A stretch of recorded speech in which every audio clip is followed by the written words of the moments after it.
Le président kenyan William Ruto va effectuer une visite d'État en Afrique du Sud du 3 au 5 juin 2026 à l'invitation du président Cyril Ramaphosa. Selon des sources médiatiques, les deux dirigeants tiendront des entretiens bilatéraux et participeront à un forum d'affaires consacré au commerce et à l'investissement. Cette visite s'inscrit dans le renforcement des relations entre les deux pays depuis l'accord de 2023 exemptant les Kenyans ont 2 visas pour des séjours allant jusqu'aux 90 jours par an en Afrique du Sud.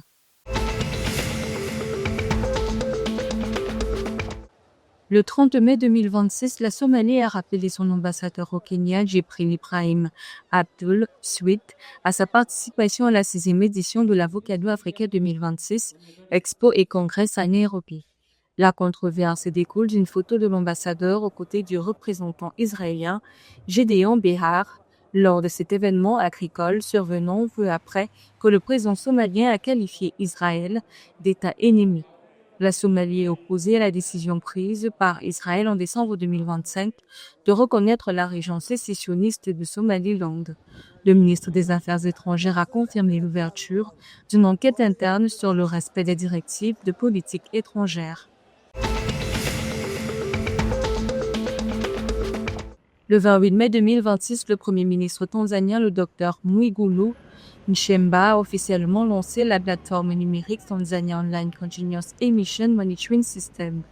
Développé par le National Environment Management Council, ce système de surveillance en temps réel des émissions industrielles vise à renforcer le contrôle de la pollution, à améliorer le respect des normes environnementales et à fournir aux autorités des données fiables pour la prise de décision. Cette initiative s'inscrit dans la stratégie de la Tanzanie en faveur d'une croissance industrielle durable pour une population qui devrait dépasser 100 millions d'habitants d'ici 30 ans, tout en s'appuyant sur des projets de conservation de 54 millions de dollars soutenus par l'ONU.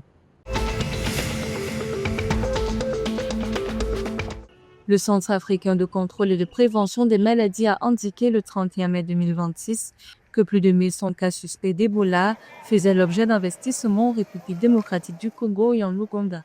À ce jour, 263 cas ont été confirmés, dont 255 en RDC et 8 en Ouganda, incluant 43 décès, dont 42 en RDC et 1 en Ouganda, tandis que 246 décès suspects sont également recensés.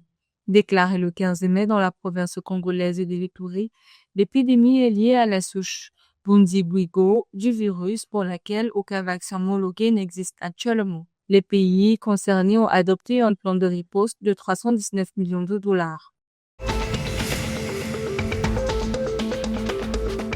Pour la toute première participation à la Basketball African League, les RSSB Tigers du Rwanda ont été sacrés champions d'Afrique ce dimanche 31 mai en terrassant les Angolais du Petro de Luanda sur les scores serrés de 90 à 98. Menés de 20 points dès l'entame du match par des Angolais ultra dominants, les Rwandais ont signé un retour historique devant leur public en liesse.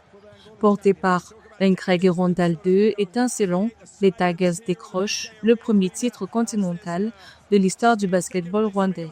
Grâce à cet exploit, le club de Kigali valide son ticket pour la Coupe intercontinentale de la FIBA à Singapour qui se tiendra en septembre 2026.